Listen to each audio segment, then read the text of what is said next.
श्री कृष्ण का दृष्टिकोण, रिश्ते कर्म से बनते हैं, शब्दों से नहीं। श्री कृष्ण ने गीता में कहा, कर्मण्येवाधिकारस्ते मा फलेषु कदाचन, अर्थात तेरा अधिकार केवल कर्म करने में है, परिणाम में नहीं। रिश्तों में भी यही सूत्र लागू होता है। जब हम अपेक्षा छोड़कर केवल प्रेम और करुणा का कर्म करते हैं, तब रिश्ते अपने आप मजबूत होते हैं। समस्या तब आती है जब हम देते कम हैं, चाहते ज्यादा हैं। श्री कृष्ण कहते हैं, जहां चाहत त्याग में बदल जाए, वहां प्रेम अमर हो जाता है। आज हर रिश्ता टूटता है क्योंकि हम सब कुछ पाने की चाह में खुद को खो देते हैं।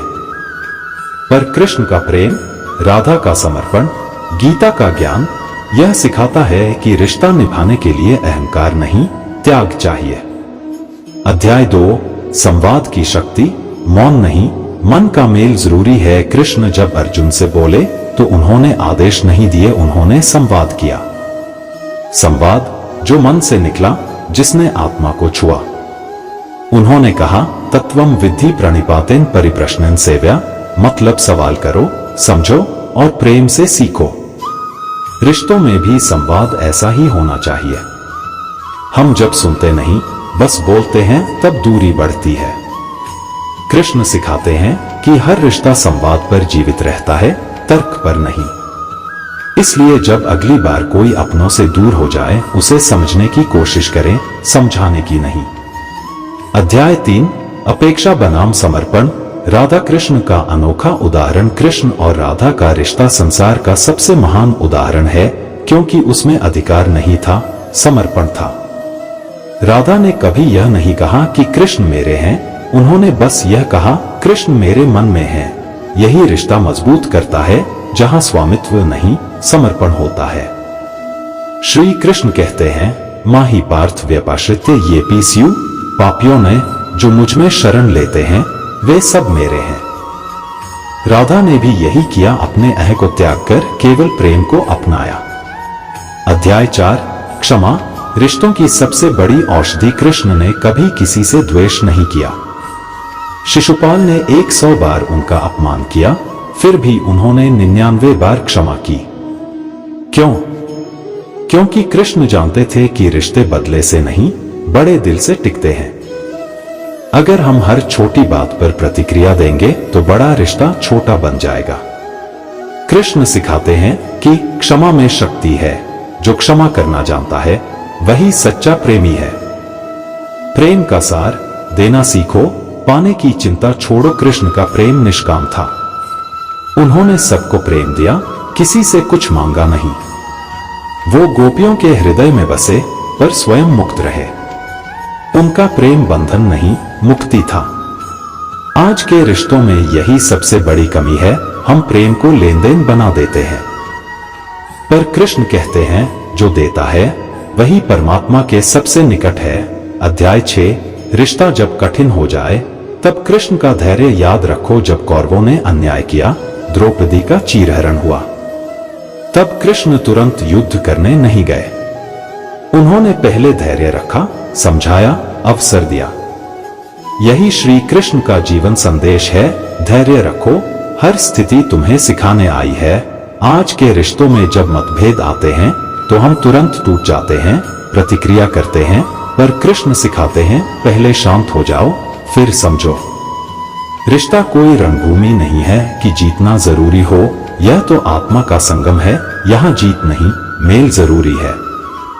अध्याय 7, रिश्ते में सम्मान। प्रेम का दूसरा नाम। श्री कृष्ण ने कभी किसी को छोटा नहीं समझा। गोपाल होते हुए भी उन्होंने हर गोपी, हर भक्त, हर जीव में ईश्वर देखा। उन्होंने कहा, समोह सर्वभूतेषु, अर्थात मैं सब में समान हूं। जब हम अपने रिश्तों में समानता और सम्मान रखते हैं, तो वहां अहंकार टिक ही नहीं सकता। कृष्ण का यही सूत्र है, जहां सम्मान है, वहां प्रेम अपने आप बढ़ता है। रिश्ता टूटने का पहला कारण होता है तिरस्कार। अगर हम अपने जीवन साथी, परिवार या मित्र का अपमान करते हैं, तो हम धीरे धीरे रिश्ते की आत्मा को मारते हैं। कृष्ण सिखाते हैं, हर आत्मा मेरे अंश से बनी है, इसलिए हर व्यक्ति में मुझको देखो। अध्याय 8, अपेक्षा छोड़ो। अपनापन बढ़ाओ। कृष्ण ने कभी यह नहीं कहा कि सब लोग उन्हें पूजें। उन्होंने बस यह कहा, जो प्रेम से एक पत्ता, एक फूल, एक फल, एक जल भी अर्पित करता है, मैं उसे प्रेम से स्वीकार करता हूं। मतलब ईश्वर को मात्रा नहीं, भावना चाहिए। रिश्तों में भी यही सत्य है। हमें अपने प्रियजनों से बड़ी बातें नहीं चाहिए, बस सच्ची भावना, सच्चा अपनापन चाहिए। जब हम अपेक्षाओं का बोझ छोड़ देते हैं तो रिश्ता हल्का और सुंदर हो जाता है। कृष्ण का संदेश साफ है, अपेक्षा नहीं, अपनापन ही प्रेम का प्रमाण है। अध्याय 9। हर रिश्ता परीक्षा लेता है, पर कृष्ण सिखाते हैं सहनशीलता। अर्जुन का धर्म संकट भी एक रिश्ता था, उसका परिवार ही उसका विरोधी बन गया। पर कृष्ण ने कहा, स्वधर्मे निधन श्रेयः परधर्मो भयावह। मतलब जो तुम्हारा कर्तव्य है वही श्रेष्ठ है। कभी कभी रिश्ते हमें तोड़ते नहीं, बल्कि हमारी आत्मा को मजबूत करते हैं। श्री कृष्ण सिखाते हैं, हर रिश्ता तुम्हें कुछ सिखाने आया है, अगर तुम खुले दिल से सीखो। जब हम हर रिश्ते से शिक्षा लेने लगते हैं तो कोई रिश्ता बोझ नहीं बनता, बल्कि एक वरदान बन जाता है। अध्याय 10। प्रेम का सबसे ऊंचा रूप त्याग और सच्ची स्वतंत्रता। कृष्ण का जीवन एक अद्भुत विरोधाभास है। उन्होंने सबको प्रेम दिया, पर किसी को अपने बंधन में नहीं रखा। उन्होंने राधा को प्रेम किया, पर राधा को बांधा नहीं। उन्होंने पांडवों को दिशा दी, पर उनकी स्वतंत्रता छीनी नहीं। यही प्रेम का सर्वोच्च रूप है, जहां अपनापन है, लेकिन स्वामित्व नहीं। कृष्ण कहते हैं, अन्याश्चिंत्यन्तो मां ये जनाः पर्युपास्ते। जो मुझ में मन लगाते हैं, मैं स्वयं उनका भार उठा लेता हूं। रिश्ते मजबूत तब होते हैं जब हम एक दूसरे के जीवन में भगवान की भूमिका निभाते हैं। सहयोग करें, नियंत्रण नहीं।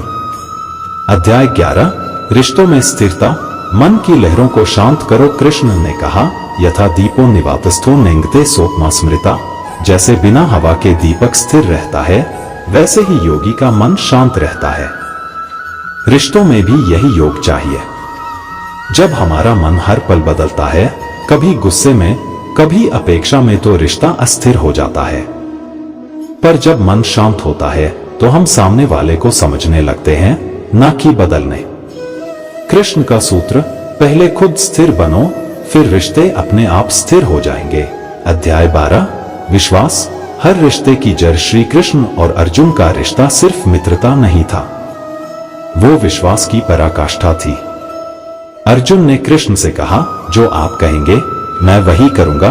यह अंधभक्ति नहीं थी, यह भरोसा था कि कृष्ण कभी गलत दिशा नहीं दिखा सकते। हर रिश्ता तभी फलता है जब उसमें विश्वास जीवित रहे।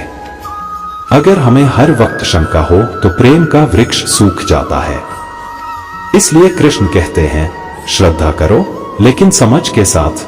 विश्वास वही है जो डर को मिटा दे। अध्याय 13।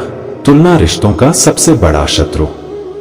कृष्ण ने कभी यह नहीं कहा कि राधा से ज्यादा गोपियां विशेष हैं या अर्जुन सबसे महान है। उन्होंने हर आत्मा को अपनी जगह पर पूर्ण माना।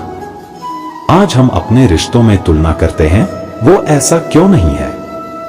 दूसरों की तरह क्यों नहीं समझता? यहीं से दूरी शुरू होती है। कृष्ण का संदेश, हर आत्मा की अपनी यात्रा है, अपनी गति है। उसे तुलना से मत तौलो, प्रेम से देखो। जब तुलना खत्म होती है तो सच्चा प्रेम शुरू होता है। अध्याय 14। अहंकार। रिश्तों का अदृश्य विष। कृष्ण ने कहा, अहंकारम बलम दर्पम काम क्रोधम परिग्रहम। अहंकार, बल, क्रोध और मोह, यही विनाश के कारण है। रिश्तों में भी अहंकार वही करता है जो रावण ने अपने राज्य के साथ किया।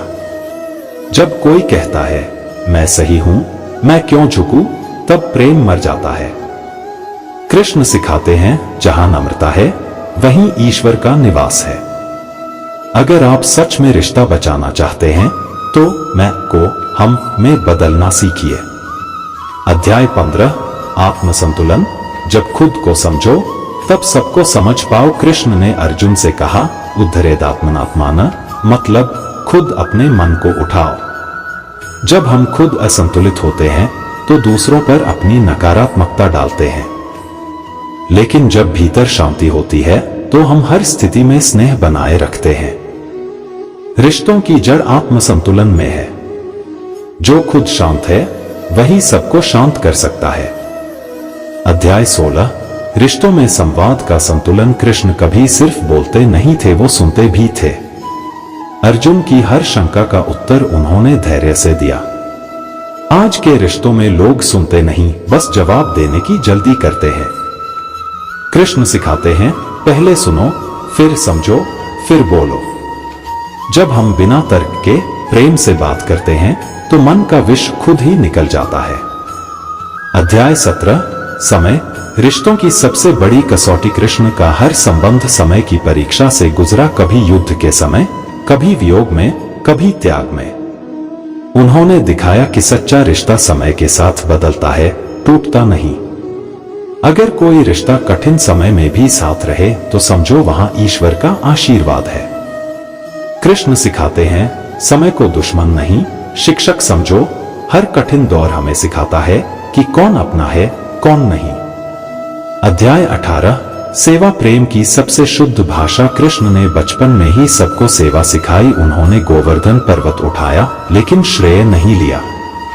उन्होंने कहा, मैं किसी से ऊपर नहीं, मैं सबके साथ हूं। जब हम अपने प्रियजनों की निस्वार्थ सेवा करते हैं तो रिश्ते में गहराई आती है। सेवा का अर्थ है, मैं तुम्हारे सुख में अपना सुख खोजता हूं। अध्याय 19 कृतज्ञता। हर रिश्ते का अमृत। कृष्ण ने कभी यह नहीं कहा कि लोग उनके उपकार माने, लेकिन उन्होंने हर प्रेम, हर भक्ति को स्वीकार किया। उन्होंने कहा, यो मां पश्यति सर्वत्र सर्वम च मयि पश्यति।